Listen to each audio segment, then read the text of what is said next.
శ్రీ విష్ణు సహస్రనామ స్తోత్రం 40వ శ్లోకం. విక్షరో రోహితో మార్గో హేతుర్దామోదరః సహ మహీధరో మహాభాగో వేగవానామితాశనః.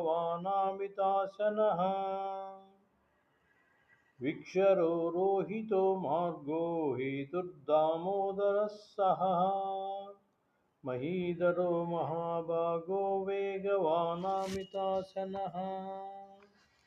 ఈ శ్లోకం యొక్క తాత్పర్యం తెలుసుకుందాం.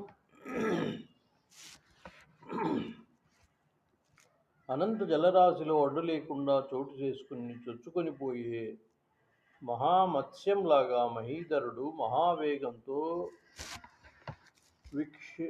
విక్షరంగా అక్షతంగా విశ్వంలో విహరిస్తాడు అని చెప్పేసి చెప్తున్నారు.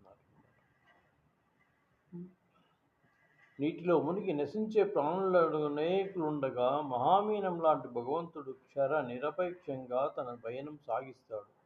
ఈ స్వచ్ఛంద గమనానికి మార్గం దానంతట అదే ఏర్పడుతుంది. అన్నింటికీ మూల కారణుడైన దామోదరుడు అందరినీ అతిశయించి పురోగమిస్తాడు. ఎక్కడైనా ఆగవలసి వస్తే కొండలా ఆగిపోతాడు.